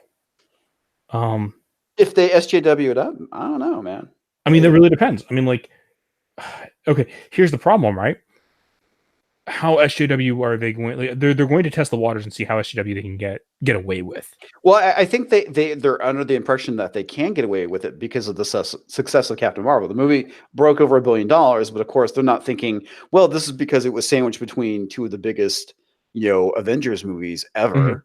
Mm-hmm. They're going to say, oh, this SJW stuff is fine. We'll put it in our movies from now on. Yeah, it failed in the comics, but maybe it'll be fine with the movies. And so here's my concern. Like, I think that they're going to definitely SJW up at least the next few movies. And I say this because even in this movie, there are some SJW things if you look for them. They're not as overt. Like there are a few things. It's not as bad as Captain Marvel, where it was like that entire movie was Yeah, all about, the patriarchy. but like they're going to definitely try to get the get woke kind of scenario. And my concern is okay. So there's a lot of normies that watch these movies, and some of them are just gonna be like, "Oh, well, this is probably just an adaptation of how the comics are." And okay, that's cool. As long as there's just cool fight scenes, I'm okay with it. This is my kind of concern that might happen from this. And it's a possibility. That is an absolute possibility. They Yeah. they could actually be successful with it, because that's one thing too. I thought was kind of funny is that I actually had a lot of people in my theater clap at the end of Captain Marvel. Ugh. So yeah, and I also think that probably a good indicator is going to be how woke is Far From Home going to be, That's because a we, very good we we question. I know mean, we have the woke element in there. It was in the trailer. oh god, I hated that. Yeah. I hated that so much. That was that like, oh, they're like, okay, first of all, that is not Mary Jane. I don't care how many times you No, tell me it's that's Mary not. Jane. I don't care that she's not married. That her actual name is Michelle and her friends call her MJ. That's a stupid excuse. It's That a is literally, sneaky way of changing the character. yeah, That like that that was bold place, blatantly intentional. you Yeah, like, we're gonna make MJ black without calling her, Mary like Jane. I'm sorry, but if you wanted to put like a like if you wanted to put a different character, hell, you can put a different character and you can make it a black girl that like Peter falls in love with. I don't care. But don't try to tell me that it's MJ. That's like, okay, here, you know what? I'm gonna give you like mustard and call you and call it peanut butter. If you don't agree with me, then you're just being a bigot. Yeah. That's the exact same tactic you're using right now at this point. Yep. Pretty much. Like, uh, and Marania has a good point. The normie audiences, they want to see Robert Downey Jr., Chris Evans, Chris Hemsworth, Scarlett Johansson, and so on. Unless the replacements make sense. And that's the other thing too. It's having the same characters that have the same having different characters with the same amount of charisma. And that's kind of the problem with All New, All Different, is that I they mean, they I'll didn't agree. make the characters struggle, that's what fired off this whole comics gate thing that happened, a year or so ago, is the fact that, Mhm. they step one, diversify. Step two, make the characters boring. Step three, hate on straight white men. That's basically the formula that was All New, All Different. Oh no, and I Um, agree with you. Like I actually do agree that like this like that we do they need to definitely fix those things. You know what I mean? yeah, My concern is not that my concern is like okay, so I've spoken with people that actually do enjoy Captain Marvel, and then I ask them, okay, what do they enjoy? And they like most of them just tell me that they turned off their brain and watched a movie. yeah, And then I ask, okay, but like, what about these continuity errors? And I'm like some of them say, okay, so some of them say, well, yeah, I mean, on the next watching, I'll probably notice that. And then other ones will tell me, yeah, I mean, you're kind of overthinking it though. And no, I'm like, no. no, That's the funny like, thing, is that there is somebody who confirmed everything I said about Captain Marvel. That was a Twitter thread that was covered by just some guy, and it's like confirmation, buddy, from a feminist, right there, man. Everything I said is true. yeah, like, okay, here's the thing. I have nothing against people who want to enjoy these movies. By all means, have a good time. Yeah, But my my concern runs into the like my concern, like I said, runs to these people who are going to purposely ignore actual issues in favor of being like, yeah, but it's just a movie. And I'm like, this is kind of what ruins cinema for me. yeah. Well, and I Because think another thing too, most normies who are not involved in the culture war are I don't probably care going to about the have culture no war. clue what the fuck is going on. I don't care about the culture war though. I can name continuity issues with Captain Marvel that have nothing to do with culture war or bullshit like that. Yeah, You know what I mean? and that too. I mean, just Yeah, okay. like You take the feminism, and put that aside, yeah. and just ignore it. It's still a shitty movie. Like Like, why is it that no one questions where the Tesseract has been for like 6 years' time? Then this girl who misses, and you have a black box of like her missing file, and shouldn't she be suspect number one? Why are you trying to kill her? Yeah. Like, no, no, no, no, no, no. The first thing that comes to mind would be like professionals would take her in and be like, yo, you've been missing for like 6 years, and so was a Tesseract, and so is like a scientist that was working on it for both Pegasus and Shield. We have questions. Yeah. Oh, by the way, Frank, you've done yourself a huge favor by totally missing out on Captain Marvel. And honestly, you don't need to see Captain Marvel to understand what happens in Oh no, you don't Endgame. even need to. Save yourself. Save yourself a headache. Do not watch that movie. I think the only one that I guess you could kind of see Ant-Man to understand the science of the quantum realm, maybe a little bit, but even then, that's not necessary. Yeah. Um, here's what's necessary for this movie. Did you see Avengers 1? Did you see Captain America 1? Did you see Iron Man 1? Did you see Avengers 2? And did you see Civil War? Oh, and Captain America 2. And you're pretty much done. And then Infinity War. Yeah, obviously you have to see Infinity War. I'm After trying to that, think. those I'm are the trying to ones think of what else is necessary. Obviously, the Thor movies too. Which anything that really kind of involves the main three. Yeah, I was gonna say that and the Stones. I mean, even though it has the Tesseract in Captain Marvel, but it's mainly there as a Deus Ex Machina to a degree. Was Star-Lord in this movie? Yes, he was. He Not was very in long. He's maybe most of the times he's in this movie, he's a joke. yeah. Oh yeah, absolutely. Dude, it's a fucking joke. Honestly, it makes me think that in Guardians 3 that he'll be even more of a joke. And God let's damn. just say there's hints that he may not be the leader of the Guardians by Guardians 3. Really? Did you remember the ending of this movie? Oh, yeah. That part. Okay. The thing is I blocked that from my memory already. yeah, let's just say that like it's let's just say Guardians 3 is not looking like a very pleasant experience for me. Yeah. Let's just say that. Yeah. But at the same time, it's like you're replacing one bad joke with another at this point. Yeah. This is true. Hey guys, I hope you like James Gunn. Yep. Ooh, I honestly do believe.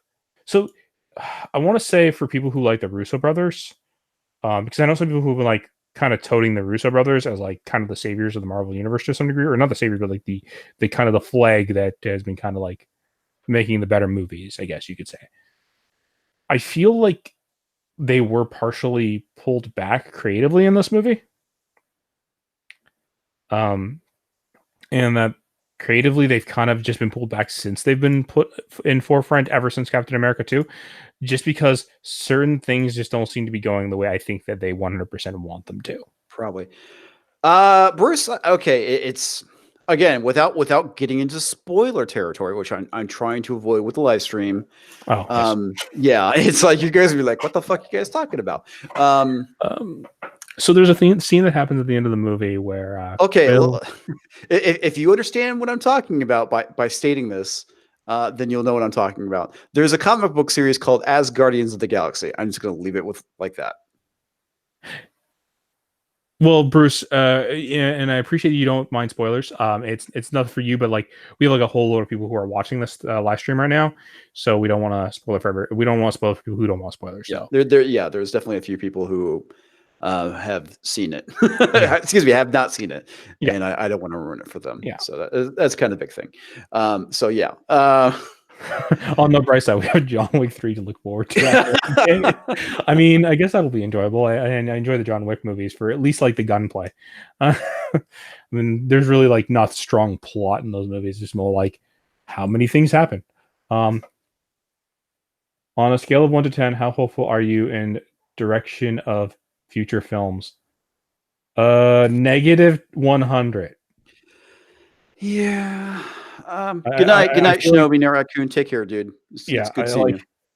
Like no offense, computer robots. I think film was kind of taking a nosedive, And Disney buying Fox and getting away with it has not been a very good sign, in my opinion. And not to mention like that, we also have Warner Brothers buying up quite a bit, and then who else just bought a whole load? Oh god, there's like one other. Comcast bought a whole load too. So we're kind of like an ogolopoly right now, and it's kind of scary. Yeah. Well, that and the other issue too is cinema is dying, and probably a lot of it has to do with streaming services and things being released, really quickly after the movies come out. What do you think of the? What do you think? Are you excited for Dark Phoenix? No. My sister is actually. Didn't we already get a Dark Phoenix movie? Technically, X3 kind of does the Dark Phoenix thing like near the end, but not really. Yeah, and granted, it was Brett Ratner who directed that movie, and I Like this is my problem with stuff. Like okay, so once you do it and you do it poorly, you've ruined it for at I least a want good Dark Phoenix decade or done two. properly, but that would require Jean to actually kill herself at the end of the movie. Yeah, Because the if you follow the proper Dark Phoenix, Jean is the one who like gets a sense of realization of like what she's finally doing, and then just kills herself like in a kind of poetic nature. And that's the actual like Dark Phoenix saga, right? But I don't think they're going to do that. yeah. Like, So yeah, it's okay. It's like the issue with Hellboy. Okay, whenever you go and reboot something, mhm. and and you rehash stuff that was already done, it's already been done. Hashtag done. Thank you, Bruce. Exactly. So that's kind of my issue with stuff. Mhm. With specifically with this day and age of reboots. We were probably better off getting a Hellboy 3 movie than what we got. And I understand what they were trying to do. And they were trying to stick more to the source material, but it just was done so fucking poorly. And We haven't learned a thing since 2000. The main X. I mean, like, okay, the last good X-Men movie, in my opinion, was Days of Future Past. I agree. Wolverine, Logan was. I don't think it was as amazing as everyone thought it was. I thought it was okay. I still haven't seen it. I think you should at least see it. I should. I know it's been a couple years now. I just never made it a fucking priority. Like honestly, I don't think it was as amazing as everyone says. Like I can see where some people really loved it, and it's very like emotional at certain points for sure. But I'm like, eh. Like I mean, I guess like it just wasn't as invested as everyone else was with it. Because I don't think it's like a bad movie. I just don't think it's like I don't think it's like the masterpiece of masterpieces. I'm like, sure, I guess. like, um, I actually prefer Days of Future Past over that personally. That's me though. I think I like Days of Future Past though because like Days of Future Past feels very comic booky to me, and is a nice adaptation of the actual comic. And even though like yeah, sure, there's a lot of things that they like. There's a lot of things that changed, but Yeah, like there's a lot of things they changed, but right. like it's acceptable stuff. Like it's nothing like oh no, they got rid of like it's like they got rid of the big chase with Wolverine. I'm like yeah, but like, that kind of just feels like a waste of time. Yeah. like we're making this movie length, not like season length. you know, so it's like okay, I can accept small little things being removed for the sake of like movie, you know. Yeah, Like, and the other thing too, and I've said this before, I'll say it again. Comic book movies are not for comic book fans; they're for normies, and therefore it's going to have to, be dumbed down to a point for mhm. the general audience to enjoy. And to a degree, I'm fine with that as long as they don't fucking murder the material in such a way. That's uh, kind of my major issues with what's been going on with Disney and Star Wars. I am so concerned with them mining the fuck out of the MCU, not MCU, the extended universe, the EU. Um, I don't want the good things that we got from the EU to get ruined, essentially. That's fair. So Frank, I'm gonna honestly tell you, Logan did deserve its R rating. I'm not debating whether or not it deserved its R rating. Like, yes, it had enough violence and destruction and swearing and shit like that to avoid to like warrant it. Um, Also, I want to point out I hate the rating system. It should just be a bunch of things like just say what's in the movie, but whatever. Um, as for also, uh, for you, I mean, whether you, sorry, for Bruce, if you want to stop it, Infinity War, that's your decision. You can then just imagine that that Endgame never happens and that the Avengers kind of lost and it's just kind of ended there and pretend that Black Widow went to work at a cafe somewhere and Serving coffee. Yeah. serving coffee and Captain America went to become a teacher and Well, Captain America goes off and he does support group therapy. no, I want him to become a teacher. You want him to become a teacher? Like okay, so this is the end game I wanted. I wanted everyone just to kind of like just it's their failure. It's like the aftermath. They don't even try to bring everyone back. It's just like they're sad. and they try to move on. Black Widow becomes like a she opens up a restaurant. She starts working at the restaurant. Jeremy Renner, he goes and he starts teaching wayward kids how to like shoot arrows instead of like doing drugs and shit like that. Like, I want this movie. Because then like the weight of what happened before. Black Widow owns a herb shop in Denver.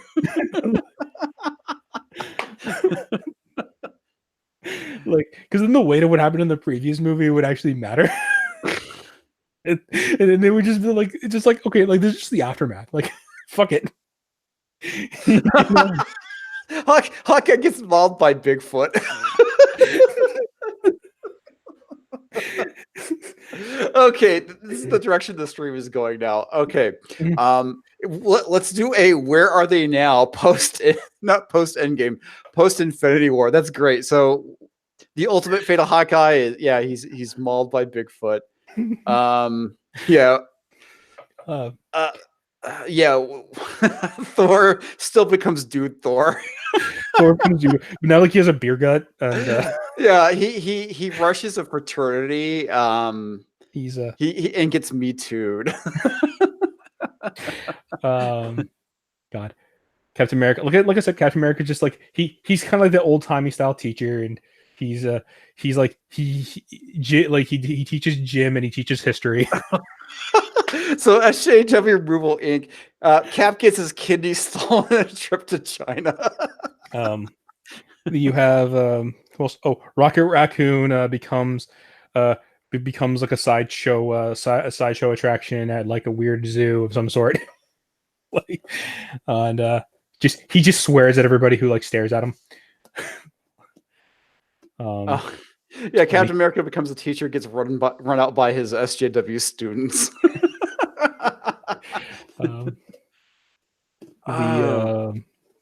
Oh God, who else would we have? Yeah, Ant-Man's still stuck up Thanos' ass.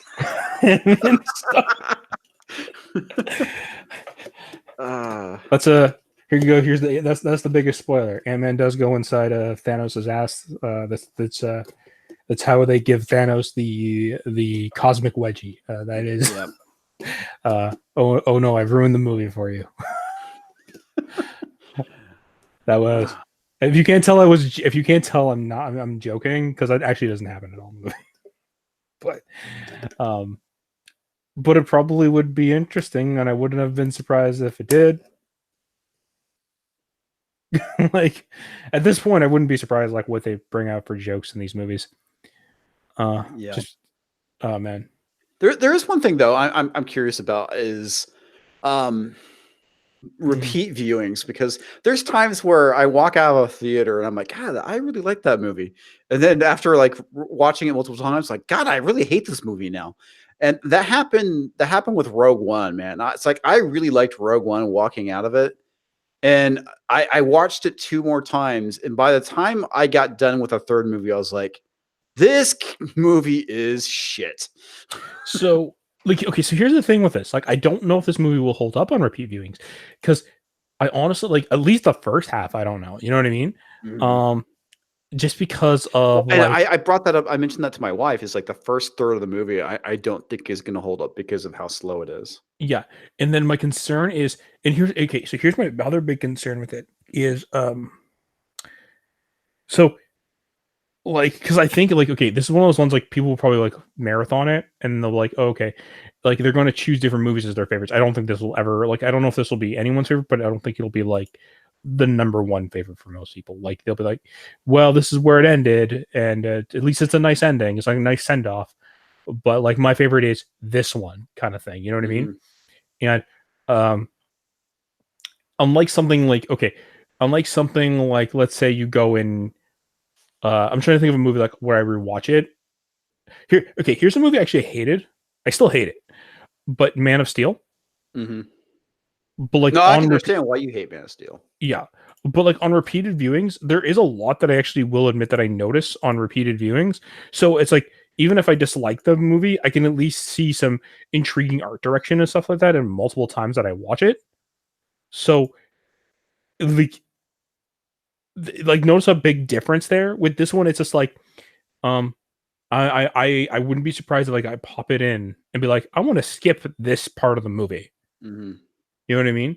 Um, like, like this is kind of for me. It's basically going to be you know when you like watch the Killing Joke movie, like the animated one that came out Yeah, recently. you could skip the Barbara Gordon stuff at the beginning. Like literally, yeah, watch the Barbara Gordon stuff like maybe your first time to see how bad it is. Every other reviewing, you're going to skip that part because that part just doesn't need to be there Yeah, anymore. I can definitely see the when Endgame comes out on like DVD or whatever. Whatever the kids buy these days. I guess digital. Repeat viewings. You can skip the first hour. Is what's going to come down to. Yeah, like it's going to come down to that. Like you're gonna there's going to be like quick edits and telling you like oh well you can skip these parts. Now there's going to be people who want to watch the entire thing over and over again. That's fine. Good for them. Have a good time. Um, but I think mass majority of people are going to be like yeah, but this is all just build up. I want to get to the cool stuff. Yeah, and that's exactly why it's there. It's to give you the aftermath of what happens Mhm. with Endgame and how it affects the world and the people and the Avengers themselves and whatnot.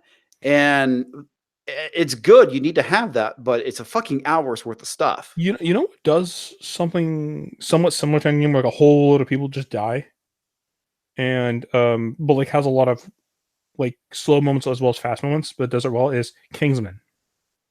Mm. I can actually watch that movie from beginning to end every time, right?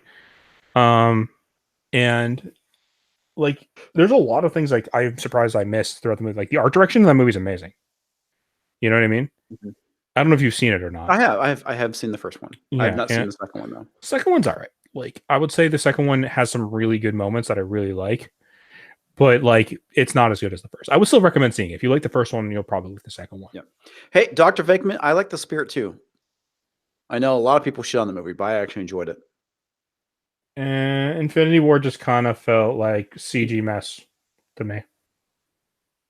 Uh Sorry, Dalton. If you enjoyed it though, I hope you had a good time with it. It just well, felt like a CG I mess. agree with you. There is definitely there's a lot of CG in it.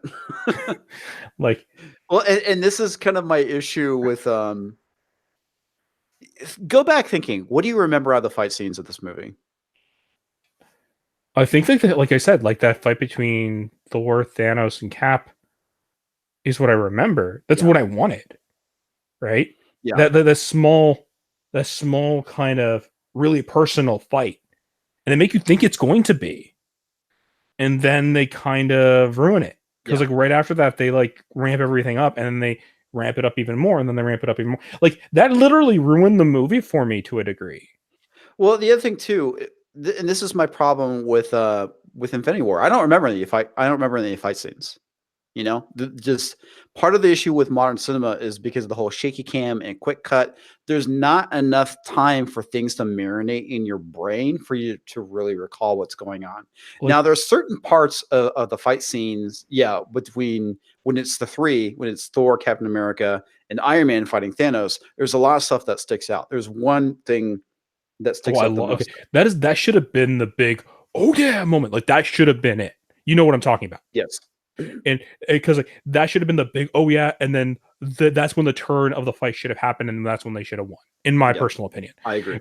But then they kept escalating and kept escalating and kept escalating and kept escalating because the thing is okay. There's a term of it, like it didn't end with a bang, but it ended with a whimper. Mm-hmm. There's a reason why that term is as popular as it is. Yeah.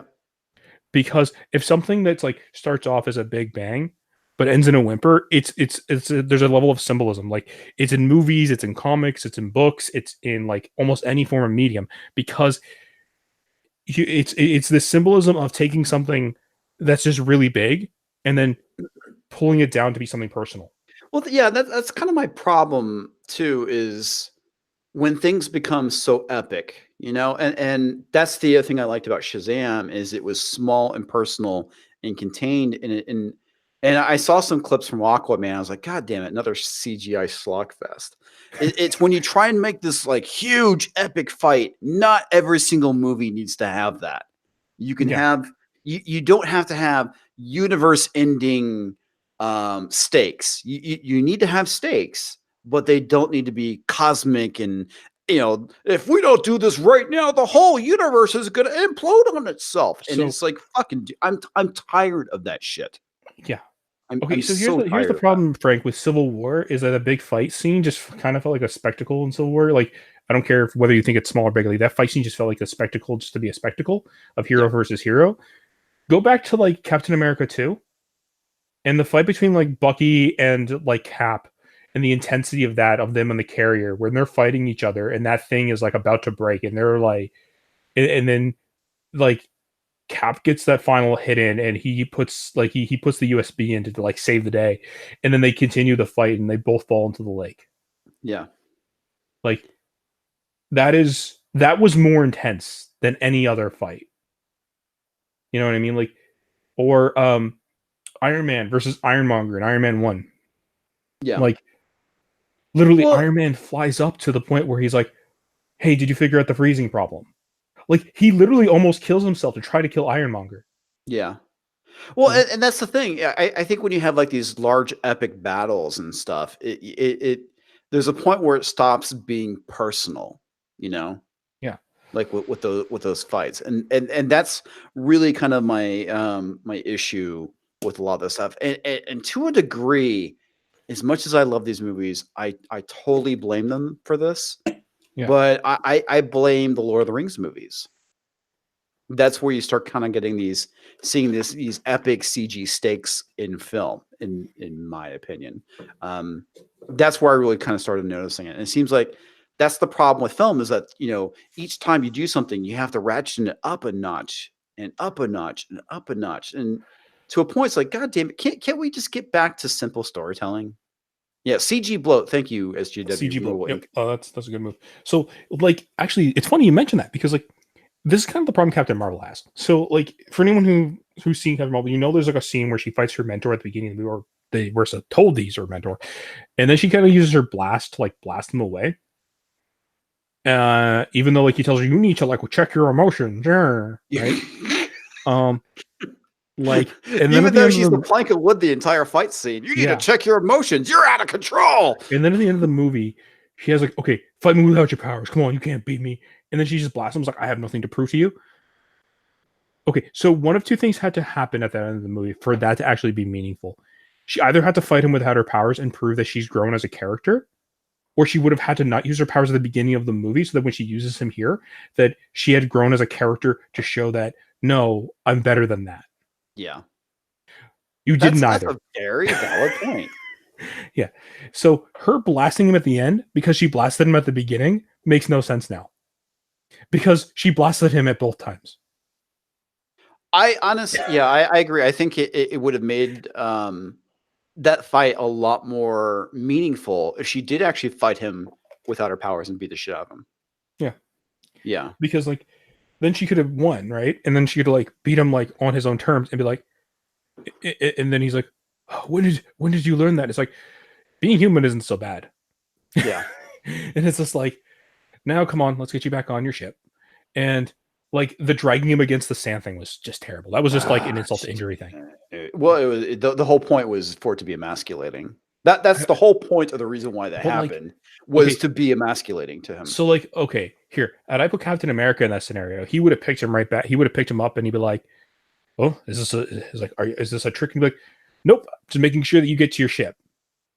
And he said, "Huh?" And I'm gonna be keeping a close eye on you, right? Like, had that been Captain America, there's a reason he's a leader, Yeah. right? It's like, I'm gonna give you my hand. Had the guy try to even betray him at that time, like, which could have been a good thing. Like, he could have tried to betray her, or she could have tried to like somebody could have tried to betray like her at that, like when he tried to pick her back up, and then she could have blasted him and said, "No, we're not having this again." You know what I mean? And it's Mhm. just like, you could try as many times as you want, but you're getting off this planet. If it's like, if not willingly, I will force you. You know? And it's just like, then that would have made more sense, right? Instead of just dragging him up front without like cause. Right. Okay, so Dino's asking, what did they do in the comics after Infinity War? Um, fuck, I don't know, man. In the I comics wasn't after reading. Infinity War? Yeah, says I looked it up. I looked it up, and Like, you mean the it Infinity happened War in movie, or do you mean 1992. Infinity No, like War? the comic series. What happened at the end? Oh, There's a at the end huge of amount Infinity of War, the comic storytelling, series, decades. Sorry, go ahead. they passed the gems across like 6 different people.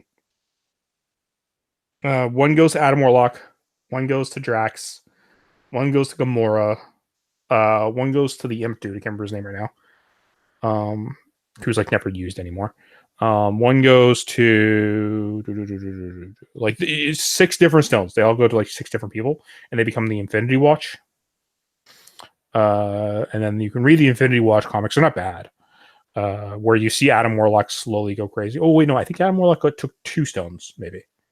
Yeah, that's the other thing too. I thought was kind of annoying is that they kind of teased at having Adam Warlock, who plays a very huge role in the Infinity War, but Hmm. never No, manifested. SJW Removal Inc. You're thinking of a different arc. You're thinking of the Illuminati arc. You're not thinking of Infinity Yeah, he Watch. says the Illuminati. Yeah, the Illuminati is not after Infinity War. Illuminati is way after that. And because after Infinity War is Infinity Watch, you're thinking of the second time after the second Infinity, nothing like Infinity War, but like the second time that they got all the Infinity Stones, and then the Illuminati got them after that, and that's when the Illuminati tried to like put control under them. Oh, here's something that's really strange in this movie, and it's not a spoiler. How come so many people can touch the stones without getting hurt? That's a good point. That's a very good point. I had completely forgotten about that. Like, that is Um, literally that's a plot point in a few of the movies where like, yeah, oh that no, you there need to is. Yeah, like, where you have to hold it in a container or in something so that you don't get like so the power doesn't hurt you, and then it's just like, eh, yeah. That was like the whole thing with the Power Stone yeah. with At least the Power what's his Stone name? had that, and I think the Reality Stone had that too, if I remember correctly. But So Bruce, okay, what shop do I lurk at? I actually go to Heroes and Fantasies because it is the closest one to me. Even I though go it's to a shop called Monster Comics. yeah, well, Bruce is actually in San Antonio, so that's the reason why he's Yeah. asking. Let's see. If you depending on how long you've lived in San Antonio, if you ever heard the Collectors Asylum, that was actually the shop I used to go to when I was a kid. Well, not a Oh, kid, but when I was a teenager. we're a teenage young boy. Yeah. Well, actually, I was in my late teens. And I actually didn't go to Collectors Asylum to really collect comics initially. I was there for the RPG stuff. I bought the majority of my Vampire the Masquerade first edition stuff there when they were still around. And then after I graduated from college, I actually started a sub, and a friend of mine talked me into starting to read X-Men because the X-Men series came out. Oh, Um, X-Men. yeah. I mean, I think like a lot of people got into the X Men. That was like one of the really big sellers for Marvel around. Well, Bruce, if you want to leave a care package for me, it would be easier probably just to send it to my PO box, which I can send you if you want to do that. Because I obviously in the real world I don't go around calling myself Comics Division, for obvious reasons. I mean, So yeah, but I if you want to mail it to my my PO box, you can do that. So and what I need to do is I just need to put it on my channel. it's really nice of you there, Bruce. Yeah, thanks, man. You don't need to do that. Yes. But yes, it's become less frequent that I actually show up. It's sad, dude. It's sad. I mean, I used to always look forward to Wednesday and getting my comic books, and now I'm at the point where it's just like, it's been a I mean, month. I've come to like I I'm, should I'm probably go at get the my crap. point. I mean, I'm at the point where I'm debating whether or not to cancel and just like the ones that I actually just care about, just put them into a mailbox of some sort. Just Yeah, have them sent to me. And like nothing against my comic shop, but it's just like not really sure anymore that I want yeah. to. Like nothing against comics. I mean, but there's so little that I care about that it's just like, is it worth like wasting the gas to go to the comic shop anymore? Yeah, there's like a couple things I like, and I'm seriously, I've gotten to the point where I'm like, fuck it. Yeah, I don't do Patreon either. I do have a subscribe star, even though it's mostly set up. I don't know. I it's it's weird, man. I need to figure out what I want to fucking do with that. Um, but if people want to donate at some point, I'll start pimping it. I need to figure out my tiers, what it is, even though I figured it out. But I want to make sure people are happy with what I set it up as. And a lot of the way I kind of set it up as a joke. So I don't know. One of these days I'll tell people where to find it, I guess. I mean, there's yeah. I mean, I'm sure he'll set it up when he's ready. Yeah. Hey, is Gary slash Nerdrotic much of a gamer as well? I don't know. I haven't really talked about RPG stuff with him. Like, was he a RPG gamer back in the day? I think he probably did stuff. Would be cool to do a live stream, RPG live stream. That's interesting. I don't know. I'm a huge RPG guy. Every Saturday, man. Every Saturday. That's the reason why I don't do videos on Saturdays, with the exception probably this Saturday. One of my friends who's currently the guy running the game, his kids are in Boy Scouts, so they do Boy Scout stuff occasionally, and that and kind of interrupts stuff. Oh, But yeah, nice. man, every Saturday I fucking game. It's the reason why I typically don't do live streams or any kind of like video stuff on Saturday. Well, I Um, hope you have a good time. yeah, but not this Saturday because he's got stuff going on. So I actually will probably be recording my spoiler in game review. So Ah, yes, you'll be doing some spoiler. I am working that night, so I won't be able to join you. uh, but as for the like, as for this year, when you were saying there are tons, so Dino, yes, there are tons of storylines they could take from. Superman killed Thanos. I mean, sure, Tony Tony buys buys a a car. car. In game spoiled. Sure. Tony, well, I mean, I guess you could say Tony buys a car. I mean, like technically, there's like 3 or 4 Audis that show up in this movie. Yeah, the product placement for Audi was kind of Pretty funny, blatant. pretty blatant, and I guess I shouldn't be surprised because of how woke Audi has gotten. the Yeah, that's fucking great, Flip. and Superman kills Thanos. you're forgetting Oz, Chris, the ever important the Thor takes it backside from Gamora. Like we learn about his dark little secret in regards to what he's into and that kinky shit in bed. Oh, okay. Yeah, I've been to Night Watch Games. It's not a place I lurk at. I have a friend that goes there, but I don't. Um, Mainly, ah, I don't have a good reason why, honestly, other than the fact that it's kind of far away from where I'm at. Um, and I don't do D&D. Hmm. A lot of the system I've been using is the hero system. If we're not playing White Wolf, then we're using the hero system for stuff, and we kind of adapted it for everything to where let's see, I ran a Star Wars game for a while adapting it. So it's a great system. I fucking love it. God, who didn't Tony put his dick in that movie?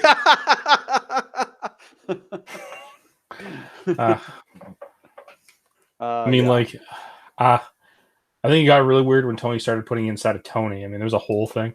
Yeah, that was totally not necessary. Yeah. Oh, sweet. Bruce started with the D6 Star Wars back in 1987. Dude, I love Western games. You know, may they rest in peace. But I love the D6 system. It has a special place in my heart, but I would rather use the hero system instead. It's a lot more. I don't want to say flexible. You can still make a good character that isn't a Jedi with the hero system, which is what is kind of nice about it. And it's all about where you put your points. But the problem I got with the D6 system is that the Jedi we had in the group just became a fucking killing machine. It starts getting a bit over. It starts getting a bit unbalanced at the point. I mean, yeah, I'm gonna be with Bruce on this one. I do like me. I'm not Bruce, sorry, with Frank. On this one, I do love me I do love me Legend of Dragon. That was a pretty fun game. Xenogears and Xenosaga were also some of my favorites back then. Sega Edition was pretty well done. Soldiers were overpowered as hell. Oh, so Rage, you'll be proud of me. I started playing Sekiro, and that game is fucking awesome. As hard as fuck as it is. I never got into games like that personally. I'm sorry. I never played Dark Souls. I never got into the whole Soulsborne thing. I heard the controversy. I'm like, fuck, I'm gonna get this game. It is fun as hell. It is difficult. No, by all means, I'm not saying it's not fun. I'm just saying it's not my type of game. I mean, yeah. So, like, I know that it's more. Like, I know it's not like Souls. It's more like the Tenchu series than Souls. I was never into like the Soul style combat or Tenchu. Like, for me, I'm more into games like I grew up on like the classic Mega Mans, and I grew up on like classic RPGs, kind of like Xenogears, Xenosaga, like I said, or Final Fantasy sometimes, or even stuff like the platformers like Mario 64. I really loved Hat in Time. More people need to play that game. So fun. Well, the funny thing about it is that what Sekiro reminds me of is how video games used to be, like back in like the 80s and 90s, where you know they weren't easy. You know, there's lots of like NES games I'd never finish because I get to a certain point and get stuck. And Castlevania is a perfect example of that. I could always get to Dracula. I can never beat Dracula. And I'm trying to remember what else. There's just several games like that where I just got. I want to say fuck it. I'm over it. Oh, I know. Like, I mean, I love Mega Man 11 because Mega Man 11 was very much like a breath of like fresh air when it came to like old style platformers, like running gun shooters. Because Mega Man 11 was fun. Devil May Cry 5 was amazing. I had a great time with it. It felt like playing the old style Devil May Cry games again. Resident Evil 2, the remake, was amazing. Such a fun callback to like the Master Blaster or Blaster Master Blaster. One of those games. That was another one I loved, and I don't think I could ever beat.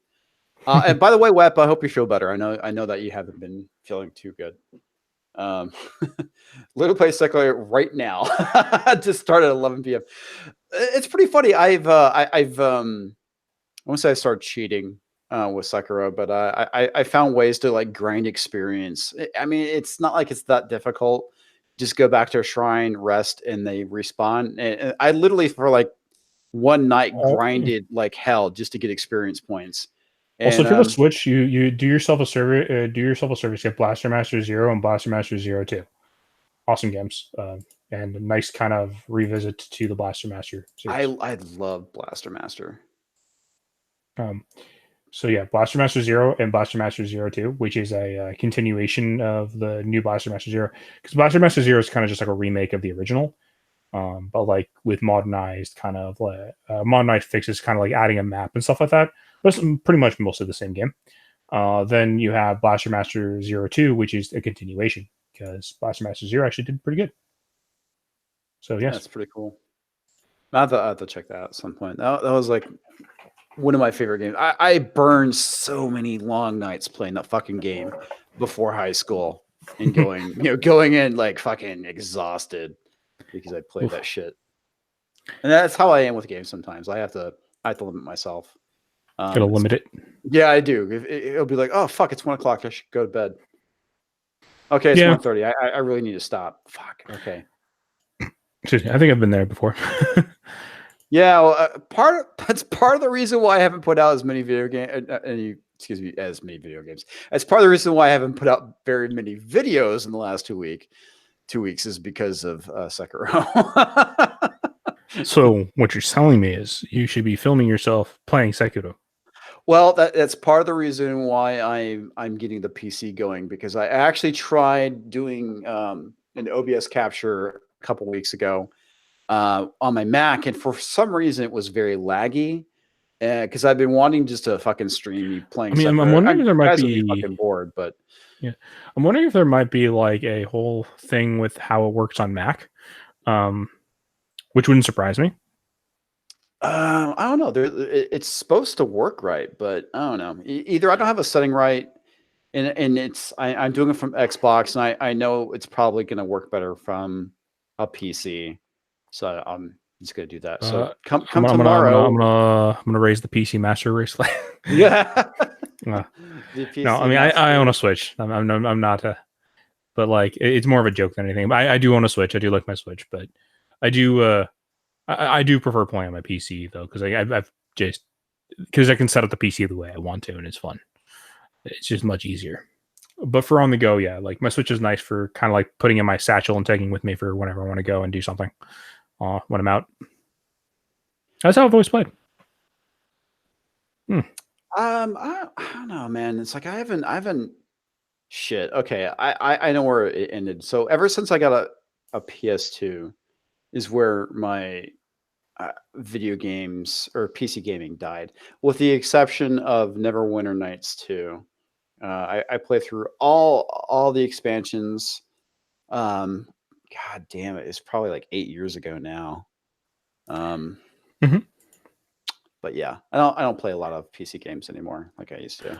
I mean, no, that's fine. I know people who prefer the console experience. I get it. I personally, I think yeah. Yes, I do have a YouTube channel.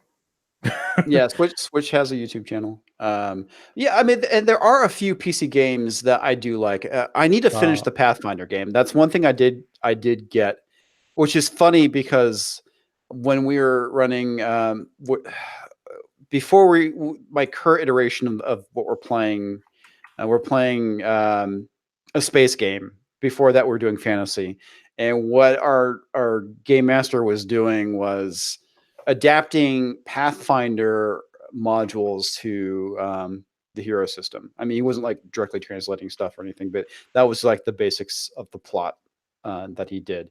So I thought it was pretty funny that they did the whole Kingmaker thing for the PC game, which is basically the series of modules that we ran through initially. So I thought that was kind of funny. And I need to finish that game, but it runs like shit on my Mac.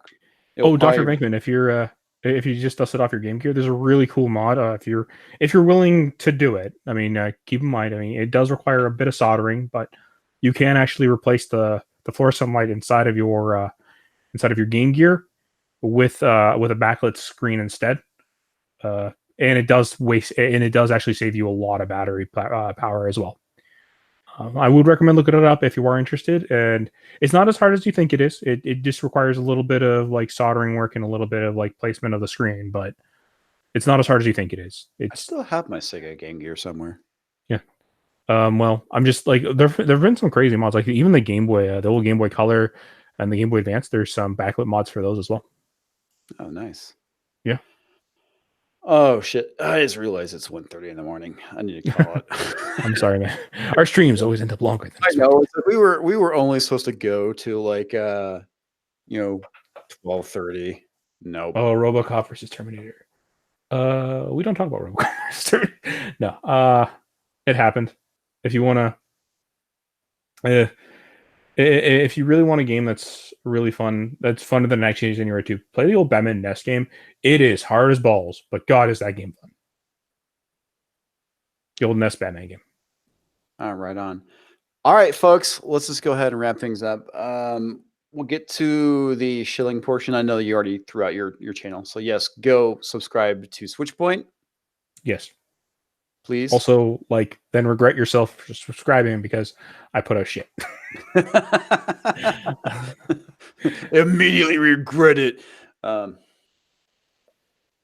All right. Anything else? Social media, Twitter, the I mean, Twitterverse. yeah, I'm on Twitter as well. I mean, you can just search up Switchpoint on Twitter. You'll find me. Right on. Then like, yeah, Twitter, YouTube. I'll put up stuff. That yeah, that's all I really do. Oh, Discord. I have a Discord, I guess. If you want to find me on Discord, you got to pull like the weird Switchpoint number 1887 if you want to be friends with me on Discord. If you want to find me. Right on. As for me, hopefully you know that I am Comics Division. You can find me over at Comics Division, both on Gab as well as Twitter. I really need to start using Gab more. I have an account. I think there's like maybe 3 people that follow me at this point, but I haven't done shit with it. Mainly because I find it immensely annoying to manage multiple social media accounts. I also have a Minds account. I never use that too. I gotta like write an app or something that I can go and post something and it'll send it to everything. Anyway, tomorrow night, I'll be streaming with Gary. I have no idea what we'll be talking about. We'll probably talk about Endgame. I know that he has a stream going on right now, giving spoilers. So yeah, unless I fucking die again over the weekend, look for a I'll be having a good time with Gary tomorrow. Yeah, thanks. Look for a spoiler review of Endgame coming Sunday morning-ish. Sorry, go ahead. Oh no. Well, I mean, are you guys doing the spoiler one tomorrow with Gary, or are they on the spoiler-free one? I'm pretty sure it will be spoiler. We'll probably get into some heavy detail on stuff. We'll just have fun with that. Yeah, I think so. All right, folks. Good night. I'm calling it. See you next time. Night, guys.